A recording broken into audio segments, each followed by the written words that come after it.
અરવિંદ કેજરીવાલે અંદર જંતર મંતર ખાતે એક જનતા કી અદાલત નામનો કાર્યક્રમ કર્યો અને એમાં એમણે આરએસએસના વડા મોહન ભાગવતની સામે 5 સવાલો મૂક્યા છે।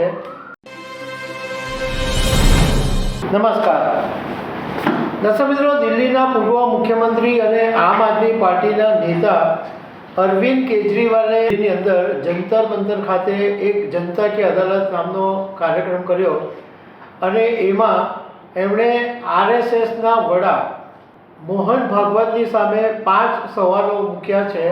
તો એ 5 સવાલો કયા છે એના વિશે હું તમારી સાથે વાત કરીશ। મારું નામ રાજેશ શાહ છે અને તમે જોઈ રહ્યા છો ખબરછે.com। દર્શક મિત્રો, અરવિંદ કેજરીવાલ લાંબા સમયથી દિલ્હીના જે શરાબ કૌભાંડ છે એ સંબંધિત કેસમાં જેલમાં હતા અને સુપ્રીમ કોર્ટે એમને તાજેતરમાં જામીન આપ્યા।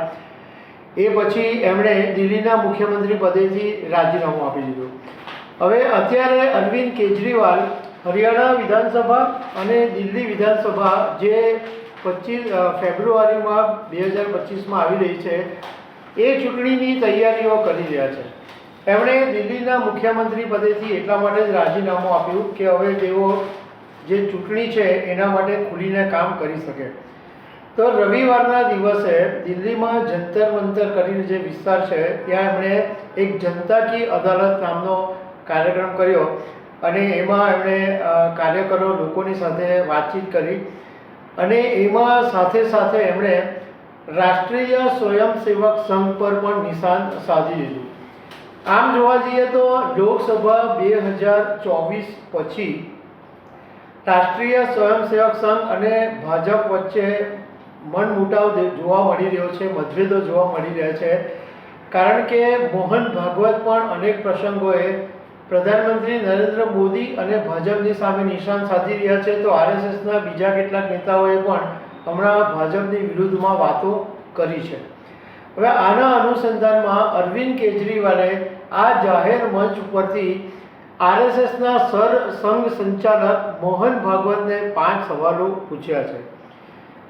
પહેલો સવાલ કેજરીવાલે મોહન ભાગવતને એ પૂછ્યો છે કે પ્રધાનમંત્રી મોદી લાલચ આપીને અથવા ઈડી અને સીબીઆઈનો ડર બતાવીને વિપક્ષી નેતાઓને તોડી રહી છે, સરકાર પાડી રહી છે।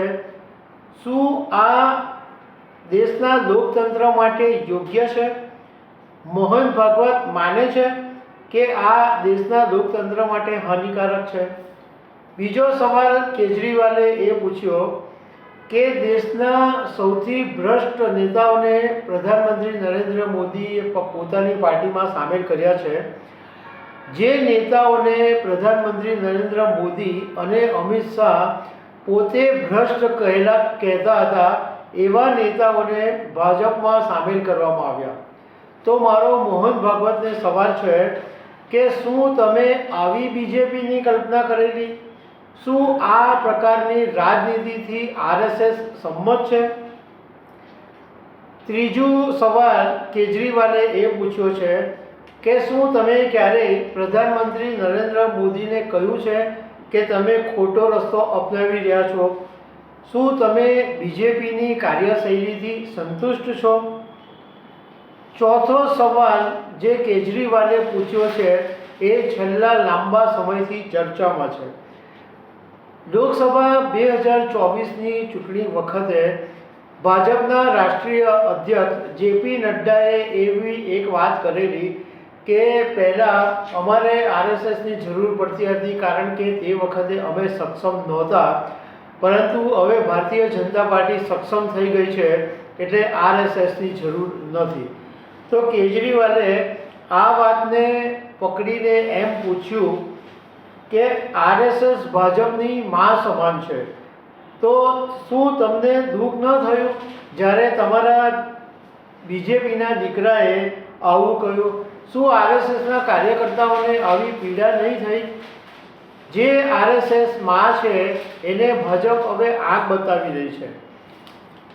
પાંચમો સવાલ કેજરીવાલે એ પૂછ્યો કે આરએસએસ અને બીજેપીએ 75 વર્ષની ઉંમરે નિવૃત્તિ લઈ લેવી એવો એક નિયમ બનાવેલો છે અને એ નિયમ હેઠળ LK અડવાણી અને મુરલી મનોહર જોશીને નિવૃત્ત કરી દેવામાં આવ્યા હતા.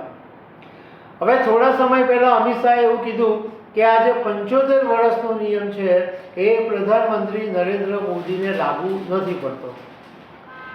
તો કેજરીવાલે મોહન ભાગવતે એ સવાલ પૂછ્યો કે શું PM મોદી પર આ નિયમ લાગુ નહીં પડે? મતલબમાં અત્યારે જે ભાજપ અને RSS વચ્ચે જે મતભેદો ચાલી રહ્યા છે એનો લાભ લેવા માટે કેજરીવાલે મોહન ભાગવતની સામે નિશાન સાધીને આ 5 સવાલો પૂછ્યા છે. તો દર્શક મિત્રો, આવી અનેક વાતો સાથે અમે તમને મળતા રહીશું. Thank you very much.